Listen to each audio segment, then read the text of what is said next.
the TRX Row. The main muscles used are the back and core. To perform this exercise, secure the TRX straps to an anchor point overhead and adjust straps to mid-length. Stand facing the anchor point and grab the handles with your palms facing together. Walk your feet forward as you lean back slightly while keeping your body straight and your core engaged with your arms extended in front of you.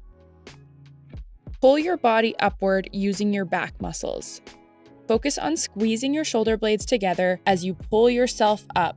Keep your elbows close to your sides as you pull back and your wrists straight.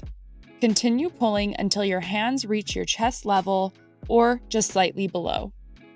Slowly lower your body back down to starting position, maintaining control throughout the movement and a straight line from your feet to the top of your head.